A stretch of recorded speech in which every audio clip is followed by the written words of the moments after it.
Hello guys welcome back to channel. இன்னைக்கு நம்ம GTA 5ல republic டே ஸ்பெஷலா நம்ம ராம் சேனல் தான் பார்க்க போறோம். இந்த கஷ்டமான மேப்பை யார் கடைசில அப்படியே இப்படி எல்லாத்தையும் பூந்து வின் பண்றாங்களோ அவங்க தான் இந்த கேமோட வின்னர். வீடியோ கடைசிக்கு பண்ண பாருங்க. வீடியோக்குள்ள போயிடலாம். நான் டாமி, நீ போறியா ஃபர்ஸ்ட்? அசுக்கு புசுக்கு நான் போற பிராங்க்லின், நீ வேணா போ. I take rest, you go first. நீ தான் கொடில மாட்டினுங்கற சண்டையில போய் நாட்டுக்காக உயிர் கொடு. ஹேய் டாமி, நான் நீ என்னைய கொத்துற இதா சாகட்டே. நான்லாம் போக மாட்டேன். மாம்சே, நீ என் மண்டையில கழுவ முடியாது. நீ தான் போய் ஆகணும். சீக்கிரம் போங்க. யாராவது ஒரு ஆள் நீங்க போனாதான். போ போ. டேய், யாராச்சும் போங்கடா. என்ன ரொம்ப நேரமா வேடிக்கை மட்டும் பார்த்துட்டு இருக்கீங்க? இப்படி வேடிக்கை பார்த்துட்டு இருந்தா யார் தான் போறது? உங்க கூட இங்க நின்னதுக்கு எங்கயாவது ஸ்கூல்ல போய் நின்னா சாக்லேட் ஆச்சு கிடைச்சிருக்கும். டேய், யாரோ ஒரு ஆள் போங்கடா. ஆமா மாம்சே, இன்னைக்கு ரிபப்ளிக் டேல எங்கனா டாமி சொல்ற மாதிரி நான் எங்க பள்ளிக்கூடத்துக்கு போயிருந்தாலாச்சி அப்படியே சட்டையில கொடி குத்தின்னு அந்த குண்டூசி எடுத்து குத்தின்னு கலர் கலரா கையில ரிப்பன் பேண்ட் மாதிரி கட்டின்னு நான் சுத்தின்னு வந்திருப்பேன். சாக்லேட் ஆச்சு கிடைச்சிருக்கும். இதுக்கு நீங்க யாரும் போக மாட்டீங்க? நானே போறேன். அடே, நீ இவ்வளவு சல்ச்சின்ல உடனே போத்தால ஷீரோ. நானே போறேன். இப்ப பாரு நான் என்ன பண்றேன்ட்டு. நீங்க எல்லாம் வேடிக்கை மட்டும் பாருங்க. நான் இப்ப போயிட்டு ஜெயிச்சிட்டு வரேன். வந்துட்டோம்ல. ஏய், இங்க பாருங்க. என்ன இது இவ்வளவு பெரிய பள்ளம்? ஏய் டாமி, அது ஒண்ணும் ஓடி போற போட்டி இல்லடா, வண்டி ஓட்டுற போட்டி. வந்து வண்டி எடுத்துன்னு போவா. வண்டி எடுத்துன்னு வந்து டுருக்கு டுருக்குன்னு போவா. வண்டி ஓட்டணுமா? சின்சான், ஓடி போறதா இருந்தா ஓட்டப்பந்தயத்துல ஒலிம்பிக்ல ஜெயிச்சவடா நானே. ஆனா நீங்க இப்படி வண்டியை கொடுத்து என்னைய வேணும்னே தோக்கடிக்க பாக்குறீங்க. இருந்தாலும் பரவாயில்ல, உங்களுக்கு எல்லாருக்கும் முன்னாடியும் நான் இப்படி எப்படி நிமிர்ந்து ஏந்து நிக்கிறனோ அதே மாதிரி இந்த போட்டியிலே ஜெயிச்சு காட்டுறேன். ஏய், வேடிக்கை மட்டும் பாருங்கடா கட்சி வரைக்கும். டேய் டாமி, இது ஒண்ணா சாப்பிட்டு சாப்பிட்டு நீ எப்பயும் போறியா வெட்ட? அந்த கேம் கிடையாது. இது போய் ஒழுங்கா வண்டியை ஓட்டணும். போய் ஒழுங்கா ஓட்டு. இல்ல டாமி, பாத்துறா, அப்படியே வண்டி சீட்ல போயிட போற. இன்ஜான், என்ன நக்கல் பண்றியா? இரு இரு, உன்னைய விட்டு இடிச்சிருப்பேன். இப்ப பாரு, உனக்கு பதிலா இதை இடிச்சு தள்ளுறேன். என்னைய வச்சு கலாச்சியா விடுற. இதுக்குனே பாரு, நான் ஜெயிச்சு உங்க யாரையுமே விளையாட விடாம பண்றேன். வந்துட்டேன். இது என்னது? ஏய், இதெல்லாம் எவன்டா குறுக்குல போனச்சுது? பாரு. ஏய், கரெக்டா. இல்ல வா, ஜஸ்ட் மிஸ். இன்னத்துக்கு ஊந்துதான், அவ்வளவுதான், முடிச்சிட்டு இருக்கோம். உழவே கூடாது. உழாம போயிட்டு அப்படியே இதை ஜெயிச்சுட்டு வச்சுக்கோங்க. அவங்க மூஞ்சில எல்லாம் கரிய பூசின மாதிரி ஆயிடும். இந்திய தேசம் இது, ரத்தம் சிந்திய தேசம் இது, காந்தி மகான் கொண்ட கண்ணிய பூமி இது. வண்ட இங்க பாரு. இதே இல்ல பேக். இந்த சுத்தத்தை பார்த்தா எனக்கே தலை சுத்துதே. இதுல எப்படி போறது? இந்த சுத்துது. இத கரெக்டான டைம்ல பார்த்து போறேன்னா நம்மளையும் தூக்கி அடிச்சிரும். இதுல நான் எப்படி பார்த்து எப்படி கரெக்டா போறது? தலை சுத்துது. இப்ப பாருங்க, எப்படி தாண்டறன்னு மட்டும் கரெக்டான கேப் பார்த்து போனா கண்டிப்பா அவ்வளவுதான். டாமி அதுல போய் காமி. எப்படி கரெக்டா வந்து பாத்தீங்களா? அப்படியே சப்பா போட்டு குட்டு அப்படிதான் ஐயா, என்ன இது அவ்வளவு வீரப்பா வசனம் எல்லாம் பேசிவிட்டு போச்சுடா.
இருக்குது. இதுல இடிச்சு தான், இதுல இடிச்சு போறான். அசால்ட்டா போலாம் இதுல. ஆனா என்ன ஒண்ணு, எனக்கு தான் லைட்டா இல்ல பயமாலாம் இல்ல, பயமா எனக்கு அப்படி பாத்தீங்களா, ஜஸ்ட் மிஸ். பயமா எனக்கா? இதையே தட்டனா இதுக்கு அப்புறம் என்ன வெளில வர போதே, அதனால இதெல்லாம் பிரச்சனையே இல்ல. இந்த டாமி எங்க வந்தா, கண்டுபிடிச்சிட்டேன். இந்த இடம் தான், பொறுமையா போவா. அப்பாடா, டாமி இந்த இடத்தை தாண்டியாச்சு. அடுத்த கண்டம் எங்க வர போகுதுன்னு தெரியல. ஏதாவது 7:30 வரதுக்குள்ள இங்க பாருங்க, யாரா அவன் குறுல இதை வச்சுதே. அடே, உங்களுக்கு இடங்கன்னு கிடையாதாடா? இங்கதான் வைப்பீங்களா? போற வழியில தூக்கி இருந்து எல்லாத்தையும் வச்சிடறானுங்க.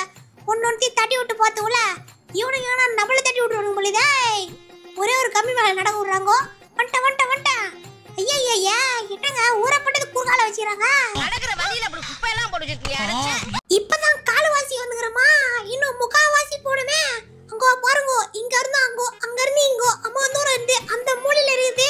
அவ்வளோ காத்தடிக்குது கயிற டயரா காத்தடிக்குது டயர் இப்போ தூக்கி அடிக்குது. சொய் டயரு ஓடே, நீ டயருடா, நான் ஃபயருடா. பண்ணிட்டேன் பாரு. அவ்வளவுதான், இனி என்ன யாராலும் கட்டுப்படுத்த முடியாது. இதை ஒண்ணு தான் ஆனா முன்னாடி வச்சிடறாங்க. வரம்பா, தள்ளு வரம்பா. இல்ல மாடினா போச்சு. இப்படி மட்டமான இடத்துல வந்து நான் நினைச்சு கூட பார்க்கல, கனவுல கூட நினைச்சு பார்க்கல. ஆனா இப்போ நடந்து போச்சு. அசையாத மரம் ஒன்று உய்ந்தது கீழே. நண்பர்களே, வேற ஒண்ணும் இல்ல. இங்க ஒருத்தன் அப்படி இப்படின்னு தாட்டு போட்டு தஞ்சாவூருன்னா கடைசியில பேசிட்டே போயிட்டு சருன்னு கீழே உழுது பேசிட்டே போயிட்டான். பேசாம இருந்தா கூட ஜெயிச்சிருவான் போல. இது அடே ஜுன்சானே, அவனுக்கு எப்படியும் கேட்காது. இப்போ நம்ம எங்க போயிட்டு இருக்கோம் பாத்தீங்கன்னா, கண்டிப்பா இதை வின் பண்ணி ஆகிறோம். அதுக்கு முன்னாடி உங்களுக்கு இந்தியா பிளாக் பிடிக்கும்னா எப்படியோ பேசுவாங்களே, அந்த டோனுக்கு கரெக்டா வரணும். அந்த டோனுக்கு வந்தாதான் கரெக்டா மேட்ச் ஆகும். இருங்க ரெடி. இப்ப பாருங்க, ரெடியா இருங்க, கேளுங்க. உங்களுக்கு ஐயோ வரமாட்டேங்குதே. ஐயோ பார்த்துட்டே இருப்போங்க, ஷார்ட்ஸ் டக்குன்னு நடுவில் வரும். உங்களுக்கு இந்தியா பிளாக் பிடிக்கும்னா கமெண்ட் பண்ணுங்க, உங்களுக்கு இந்தியா பிடிக்கும்னா லைக் பண்ணுங்க. நண்பர்களே, வீடியோ பிடிச்சா மட்டும் லைக் பண்ணுங்க. அவங்க சும்மா அது மாதிரி சொல்லுவாங்க, நான் சும்மா சொல்லி பார்த்தேன். 3 பேரும் இதுக்கு திணறானுங்க. இதை எப்படி தாண்டதுன்னு தெரியாம வந்தானுங்க. வந்து அப்படியே நின்ட்டானுங்க. இப்படி இங்க இருந்து இப்படி தாண்ட உடனே வண்டியை முறிக்கணும். அப்படியே வந்தா டக்குன்னு வந்துடலாம். இது தெரியாம அப்படியே நின்று வேடிக்கை பார்த்துட்டு இருக்கானு, திருட்டு முடிக்கிறானுங்க 3 பேரும். எப்படி போறதுன்னு தெரியாம. அது மட்டும் இல்லாம அந்த முன்னாடி ஒன்று சொல்லிட்டு இருந்தா இல்லையா, உங்களுக்கு இந்தியன் பிளாக் பிடிக்கணும். அதுல இன்னொன்னு பண்ணுவாங்க பாருங்க. அது வந்து அந்த சுத்தியெல்லாம் எடுத்து வச்சுப்பாங்க நண்பர்களே. சுத்தி எடுத்து வச்சுக்கிட்டே அந்த சுத்தியை நசுக்கிறது வந்து, இது இந்தியாவில் தயாரிக்கப்பட்ட சுத்தி, இது அந்த நாட்டு சுத்தி, இது அமெரிக்கா நாட்டு சுத்தி, இதெல்லாம் எது பவர்ஃபுல்லா இருக்குன்னு பார்க்கணும். அது ஒரு மிஷின்ல வச்சு அநியாய நண்பர்களே. அது ஆனா அந்த நாட்டு சுத்தியா கூட தெரியாது, சும்மா வாய்க்கு வந்து அடிச்சு விடுறது. இப்போ நம்ம மேல வந்துருவோம். இந்த சின்சான் வந்த இடம் வரைக்கும் நல்லா இருந்துச்சு. அதுக்கப்புறம் எல்லாத்தையும் நான் தள்ளுற மாதிரி இருக்கே. இங்க நண்பர்களே, இங்க பாருங்க. என்ன எதுக்கு சிரிக்கிறேன்னா, நீங்க அதை பாத்தீங்களான்னு தெரியல. இந்த பொம்மை ட்ரௌசரை போடல. டே ட்ரௌசர் எங்கடா? எடா பொம்மைங்களா ட்ரௌசரோட மாட்டி விடல உங்களுக்கு. ஆனா இதுவும் கொஞ்சம் வில்லங்கமா தான் வச்சிருக்காங்க. இந்த இடத்துல போயிட்டு இப்படியோ இல்ல பாடி ஜஸ்ட் மிஸ். யாருக்குமே கிடைக்காம போயிட்டு இருக்கோம். உங்களை நம்பி இவனுங்களை பாத்துக்கிட்டே அந்த பக்கம் ஓட்டலாம். அதனால வேற ஒண்ணும் இல்லையா. வந்துட்டேன். பொம்மைங்களா, அடுத்த தடவை வரும்போது ட்ரௌசர் போட்டுனாங்களா? டே வந்தாச்சு. இங்கேயும் பாருங்க, எல்லா இடத்துலயும் குறுகல இதுதான் விட்டா தள்ளி விட்டுரு போகுது நம்மள. அப்படியே சேஃபா போ. கிட்டத்தட்ட வந்துட்டேன். இன்னும் எவ்வளவு தூரம் இருக்குன்னு தெரியல. இங்க இருந்து சொய் அப்பாடா எவ்வளவு தூரம் வச்சிருக்கீங்களே. வந்துட்டேன். தாண்டு கீழே வந்துடாதடா. கரெக்டா போ. நம்ம ஒரே ஆள் தான் இருக்கிறோம். போனா நமக்கு தான் கிடைக்கும். வந்துட்டேன். அவ்வளவுதான் நண்பர்களே, கிட்ட வந்தாச்சு. இன்னும் கொஞ்சம் தான் இருக்குது. அப்படியே இங்க வந்துட்டு என்ன இது, இன்னும் இவ்வளவு தூரம் இருக்கா? நான் ஏதோ பக்கத்துல இருக்குன்னு நினைச்சா, கடைசியில பார்த்தா அது இருக்குது இன்னும் ஒரு 4 கிலோமீட்டர் இருக்கு. கிட்டத்தட்ட வந்துட்டேன் அப்படின்னு நினைச்சு அப்படியே கொஞ்சம் கொஞ்சமா இந்த காரை தாண்டா வேலை முடிஞ்சதுன்னு வந்துட்டு இப்படி பார்த்தா இல்ல நீ அதெல்லாம் யோசிக்கிற, இன்னும் கொஞ்சம் இருக்குன்ட்டு. அது போது இன்னும் தாமரபரணில தலைமுழுக இவ்வளவு தூரம் வந்ததை விட இதுக்கப்புறம் இருக்கிறது எல்லாமே ஏதோ கம்மி மேல நடக்க விடுற மாதிரி இருக்கு. ஒரே ஒரு கம்பியை வச்சுட்டு இது மேல வச்சுட்டு நடந்துட்டு வாடான்ற மாதிரி தான் இருக்கு. ஆனா இது கொஞ்சம் ஈஸி தான். டப்புன்னு அப்படியே பாம்பு மாதிரி இந்த பக்கம் அந்த பக்கம் அப்படியே வளைஞ்சு வந்தா வேலை முடிஞ்சுது. வந்துட்டேன். இந்தா பாருங்க, கிட்டத்தட்ட வந்துட்டேன். ஒரே ஒரு பழுப்பா இதுல அப்படியே தாண்டி மேல போனா கிட்ட வந்துட்டேன். போயிடு கரெக்டா போயிடு. கடவுளே மேல போயிடணும். வந்துட்டேன். கிட்ட வந்துட்டேன். அவ்வளவுதான். இப்ப மேல இருக்கிறது மட்டும் இவன் கொஞ்சம் வில்லங்கமானவன் தான். கரெக்டா தள்ளணும், இல்ல நம்மள தள்ளி விட்டுருவான். தம்பி போங்க தம்பி. அவ்வளவுதான், ஜெயிச்சிட்டோம். நண்பர்களே வெற்றிகரமா வந்து முடிஞ்சாச்சு. அவ்வளவுதான் கைஸ், வெற்றிகரமா ஜெயிச்சிட்டோம். இந்த வீடியோ அவ்வளவுதான். இது என்னது தங்க கார் கொடுப்பீங்கன்னு பார்த்தா மஞ்சள் கலர் பெயிண்ட் அடிச்சு கார் குத்துறீங்க. ஏமாத்தி விட்டாங்க. கறி குழம்பு போடுறேன்ட்டு சாம்பாரை போட்டு விட்டாங்க. இங்க பாருங்க, இது நான் ஏதோ தங்க கார் நினைச்சேன், கடைசியில பார்த்தா பெயிண்ட் அடிச்சு வச்சிருக்கானுங்க மஞ்சள் கலர்ல. அவ்வளவுதான் கைஸ் இந்த வீடியோ. இந்த வீடியோ அப்படின்னு சொல்லி கமெண்ட் சொல்லிட்டு போங்க. அப்புறம் இன்னொரு சந்திரன் பாய்.